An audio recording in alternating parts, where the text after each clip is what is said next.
అందరికీ నమస్కారం అండి. Welcome back to our channel Samaha creations. ఇక ఈరోజు వీడియో ఏంటి అంటే, ఈరోజు పౌర్ణమి కదండీ! చాలా శక్తివంతమైన రోజనమాట. అదే రోజు చంద్రగ్రహణం అయితే వచ్చింది. మరి మనం ఈరోజు పాటించాల్సిన నియమాలు, పూజా విధానం ఏంటి అనేది ఇప్పుడు మనం ఈ వీడియోతో క్లారిటీగా అయితే తెలుసుకుందామండి.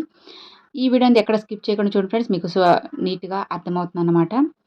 ఇక లేట్ చేయకుండా మనం వీడియోలోకైతే వెళ్ళిపోదామా? ఈరోజు ఉదయం 6 గంటలకు చంద్రగ్రహణం ప్రారంభమై ఉదయం 10 గంటల 17 నిమిషాల వరకు ముగుస్తుంది. సుమారు 4 గంటల పాటు గ్రహణం ఉంటుంది. చంద్రగ్రహణం సమయంలో ప్రతి ఒక్కరూ ఖచ్చితంగా కొన్ని నియమాలు పాటించాలి. అయితే ఈ గ్రహణం రోజున పౌర్ణమి రావడం చాలా విశేషం. చంద్రగ్రహణం అలానే పౌర్ణమి కలిసి వచ్చిన సందర్భంగా ఈ నెల 18వ తేదీ చాలా శక్తివంతమైనది. అనగా ఈ రోజే చాలా విశేషమైన రోజు. కాబట్టి ఈ సమయంలో ఎలాంటి జాగ్రత్తలు తీసుకోవాలి అనేది మనం ఇప్పుడు ఈ వీడియోతో తెలుసుకుందామండి. ఇంకా కూడా పౌర్ణమి రోజు లక్ష్మీదేవిని ఎలా పూజిస్తే మీ ఇంటికున్న దరిద్రమంతా తొలగిపోయి అష్టైశ్వర్యాలు సిద్ధిస్తాయో మనం ఇప్పుడు ఈ వీడియోతో తెలుసుకుందాం ఫ్రెండ్స్. మీరు ఇక ఏమాత్రం ఆలస్యం చేయకుండా వెంటనే ఈ వీడియోలోకి అయితే వెళ్ళిపోదామా? చంద్రగ్రహణం అనేది పగటిపూట ఏర్పడబోతుంది. పౌర్ణమి రోజున గ్రహణం కలిసి రావడం చాలా అరుదుగా వస్తుంది. ఈ అరుదైన ఘటన సుమారు 100 సంవత్సరాల క్రితం జరిగిందని, మళ్ళీ ఈరోజు ఈ నెలలో జరగబోతుందని చెబుతున్నారు. కాబట్టి ఈ నెలలో 18వ తేదీన అనగా ఈరోజు వచ్చే పౌర్ణమికి అలానే చంద్రగ్రహణానికి రెట్టింపు శక్తి ఉంటుంది. మరి ముఖ్యంగా చెప్పాలి అంటే ఈ శక్తివంతమైన రోజున ఈ విధంగా మీరు పూజ చేసుకున్నట్లయితే సకల శుభాలు అష్టైశ్వర్యాలు కలుగుతాయి. ఇక ఈ పౌర్ణమి రోజున మీ ఇంట్లో పూజ చేసుకుంటే లక్ష్మీదేవి కటాక్షం పూర్తిగా మీకు కలుగుతుంది. దాని ద్వారా మీ ఇంటికున్న డబ్బు కష్టాలన్నీ తొలగిపోతాయి. విపరీతమైన ధనయోగం లభిస్తుంది. ఇక ఈ రోజున ఉదయం 6 నుండి 10 గంటల వరకు గ్రహణం ఏర్పడింది. కాబట్టి ఈ సమయంలో మాత్రం దేవుణ్ణి అస్సలు పూజించకూడదు. గ్రహణం సమయంలో దేవుణ్ణి పూజిస్తే మీరు చేసే పూజలకు అస్సలు ఫలితం ఉండదు. కాబట్టి సాయంత్రం సమయంలో ఇంట్లో పూజ చేసుకుంటే మంచి ఫలితం ఉంటుంది. ఈ గ్రహణం సమయం రోజున ఉదయం 10 గంటలకు ఈ గ్రహణం పూర్తయిపోతుంది. పూర్తయిన తరువాత ఇల్లంతా శుభ్రం చేసుకోండి. మీ ఇంటిని శుభ్రం చేసేప్పుడు నీటిలో కాస్త కల్లుప్పును వేసి ఇంటిని క్లీన్ చేసుకోండి. ఇంట్లో నెగిటివ్ ఎనర్జీ మొత్తం తొలగిపోతుంది. అలానే మీ ఇల్లంతా పసుపు నీళ్లు చల్లుకోవాలి. ఇక చంద్రగ్రహణ సమయంలో మీ పూజ గదిని మూసివేయాలి. ఇక గ్రహణ సమయంలో దేవునికి పూజలు చేయకూడదు. అలానే దేవుని విగ్రహాలను ముట్టుకోకూడదు. గ్రహణం పూర్తయిన తర్వాత మీ పూజ గదిని శుభ్రం చేసి దేవుని పటాలను కూడా శుభ్రంగా తుడిచి పసుపు రాసి కుంకుమ బొట్లు పెట్టుకోవాలి. అలానే పూజ గదిలో కూడా పసుపు నీళ్ళను చల్లుకోవాలి. ఇక ఈ సమయంలో వంటగదిలో ఉన్న పొయ్యిని వెలిగించకూడదు. అలానే గ్రహణం సమయంలో ఇంట్లో వంట కూడా చేయకూడదు.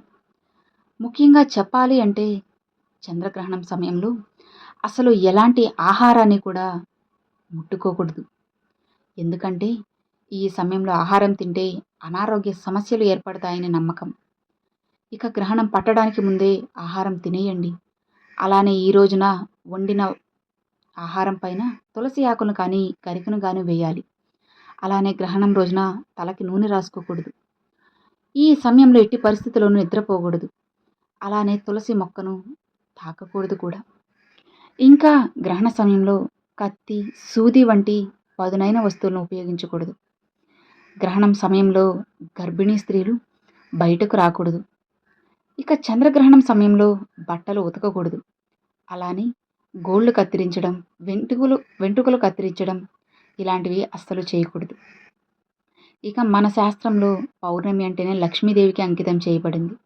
కాబట్టి ఈ రోజున మీ పూజ గదిలో ఉన్న లక్ష్మీదేవి పటానికి గులాబీ పూలను పెట్టి పూజిస్తే మీ ఇంటిపై పూర్తిగా లక్ష్మీదేవి ఆశీర్వాదం ఉంటుంది. ఇక ఈ పౌర్ణమి అలానే చంద్రగ్రహణం రోజున ఉదయం పూజ చేయకూడదు. ఎందుకంటే ఉదయం సమయంలో గ్రహణం ఏర్పడుతుంది కాబట్టి. సాయంత్రం పూజ చేసుకుంటే చాలా మంచిది. ఇక ఈరోజు చాలా విశేషమైన రోజు కాబట్టి పౌర్ణమి రోజున సాయంత్రం పూజ చేసేప్పుడు ఒక రాగి చెంబును తీసుకొని దానికి పసుపు రాసి కుంకుమ పెట్టి రాగి చెంబు నిండా నీళ్లు పోసి మీ పూజ గదిలో పెట్టి పూజ ప్రారంభించాలి. మీరు పూజ చేసేప్పుడు పూజలో ఉండే దైవశక్తి మొత్తం రాగి చెంబులో ఉన్న నీటిలోకి ప్రవేశిస్తుంది. కాబట్టి పూజ పూర్తయిన తర్వాత మీ ఇంట్లో ఉన్న ప్రతి ఒక్కరూ ఆ రాగి చెంబులో ఉన్న నీటిని తీర్థంలాగా తీసుకోవాలి. ఇక ఈ తీర్థంలో పుష్కలంగా దైవశక్తి ఉంటుంది. ఆ తీర్థాన్ని తాగేటప్పుడు మీ మనసులో లక్ష్మీదేవిని తలుచుకుంటూ తీర్థాన్ని స్వీకరిస్తే మీపై లక్ష్మీదేవి అనుగ్రహం ఉంటుంది. ఇక ఏ ఇంట్లో అయితే ఈ రోజున దీపం పెట్టి పూజ చేస్తారో వారి సకల పాపాలన్నీ వినాశనమయ్యి కోటి జన్మల పుణ్య ఫలితం లభిస్తుంది. మరీ ముఖ్యంగా చెప్పాలి అంటే పౌర్ణమి రోజున సాయంత్రం సమయంలో ఇంటి గుమ్మం ముందు 2 దీపాలు వెలిగిస్తే చాలా మంచిది. ఎందుకంటే ప్రతి పౌర్ణమి రోజున సాయంత్రం సమయంలో మన గుమ్మం ముందుకు లక్ష్మీదేవి వస్తుందట. కాబట్టి లక్ష్మీదేవి వచ్చిన సమయంలో మన ఇంటి ముందు దీపాలు ఉంటే లక్ష్మీదేవి సంతోషించి ఇంట్లోకి అడుగు పెడుతుంది.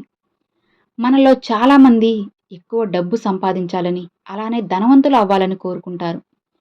అలాంటి వారు పౌర్ణమి రోజున ఉమ్మెత్త చెట్టును తాకితే చాలు మీ దరిద్రమంతా తొలగిపోయి తరతరాలకు తరగని ఐశ్వర్యం సిద్ధిస్తుంది. ఇక మీ ఇంట్లో ఉండే తులసి మొక్క దగ్గర ఒక నెయ్యితో ఒక దీపం వెలిగించి తులసికి నమస్కారం చేసుకొని ప్రదక్షిణలు చేస్తే చాలు ముక్కోటి దేవతల పూర్తి ఆశీర్వాదం మీకు కలుగుతుంది. పౌర్ణమి రోజున ఆవు నెయ్యితో దీపారాధన చేస్తే ముక్కోటి దేవతలకు దీపం చేసి పూజ చేసినంత పుణ్యఫలితం మీకు దక్కుతుంది. ఇక పౌర్ణమి రోజున ఉప్పు నూనె అస్సలు కొనకూడదు.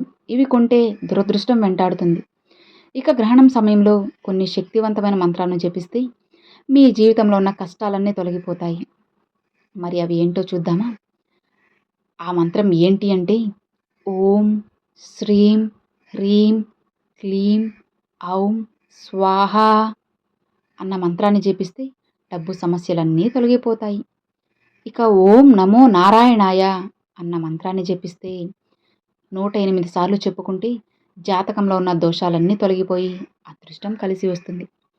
అర్థమైంది కదా? ఈ రోజున మీరు పూజ ఎలా చేయాలి, ఎలాంటి నియమాలు పాటించాలి అనేది మరొక మంచి వీడియోతో మీ ముందుకైతే వస్తాను. Thanks for watching friends.